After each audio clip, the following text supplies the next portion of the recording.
তথাকথিত বিরোধী দলের একসময়ের নেতা, নাম বলছি না, উনি বলেছিলেন 1 কোটি লোক যদি ঢাকায় আসে তাহলে সরকারের পতন হবে না। আমি বললাম 1 কোটি লোক যদি সদরঘাটের নামে হাঁটতে হাঁটতে বীরপুর দিয়ে মানিকগঞ্জে চলে যায় তাহলে সরকারি কিছু যায় আসে না, কিন্তু 1 কোটি লোক যদি জড়ো হয়, পদ্ধতিক হয়, রাজপথে যদি ঘোষণা করে হয় আমি নইলে তুই, তাহলে তাকে যেতে হবে। গণতন্ত্রের সংকট যদি বলে, বাংলাদেশে তো গণতন্ত্রই নেই, তার সংকট কি আছে? ধরেন ভারতবর্ষ এই সাম্প্রতিক কালে নির্বাচন হলো, আমি শুক্রবার আগে জিজ্ঞেস করছি বলে গেছি ভারতে এইবার মোট কত কোটি জনগণ ভোট দিয়েছে? 60 কোটি, 80 কোটি, 64 কোটি ভোটারের মধ্যে যতজন ভোট দিয়েছে কোন মারামারি হয়নি,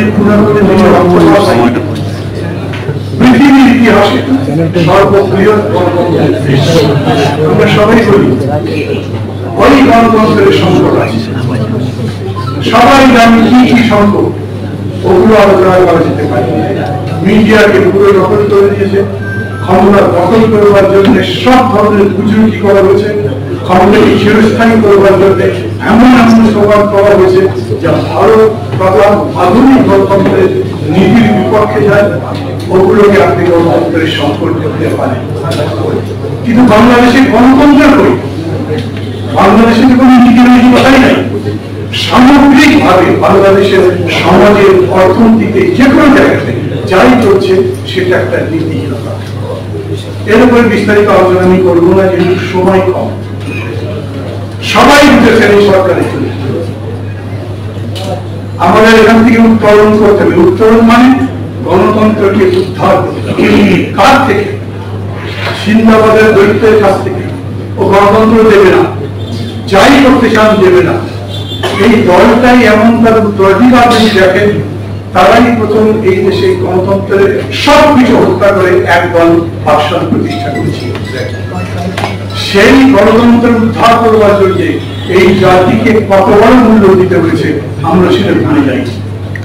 আমাদের যত রক্তক্ষরণ হোক, যত কষ্ট হোক, আমাদের কাছে সেটা যত করুণ মনে হোক, যে যেভাবেই ব্যাখ্যা করে, সত্যি কথা হচ্ছে ইতিহাসে একটা বিরাট ধরনের দাগ রেখে গেছে সেই গণতন্ত্রকে আবার ফিরে পাওয়ার জন্য। এতগুলো বছর পরে ওই দল ক্ষমতায় আছে 16 বছর ধরে। এই 16 বছর আর তখনকার 3.5 বছর যদি তুলনা করেন, তাহলে ওই সময়ের শাসনের চাইতে 16.5 গুণ বেশি নির্যাতনকারী, হৃদয়হীন, বর্বর, প্রচন্ড সব ধরনের দুর্নীতি ইত্যাদি মধ্যে আছে। গণতন্ত্র পুনরুদ্ধার করার লড়াই যদি করতে হয়, সেটা সত্যি সত্যি একটা লড়াই।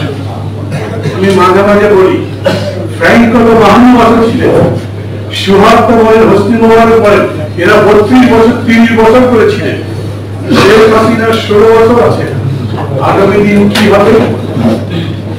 প্রথম বলতে হবে আমাদেরকে লড়াই করতে হবে, লড়াই করে আমরা লড়াই তো করছি না।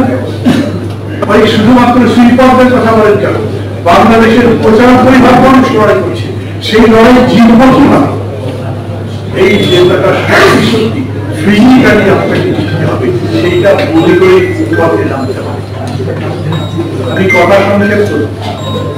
এই সরকারকে একজন টেলিভিশনে ইন্টারভিউ দেওয়ার সময় আমাকে প্রশ্ন করেছিলেন, তথাকথিত বিরোধী দলের একসময়ের নেতা, নাম বলছি না, উনি বলেছিলেন 1 কোটি লোক যদি ঢাকায় আসে তাহলে সরকারের পতন হবে না।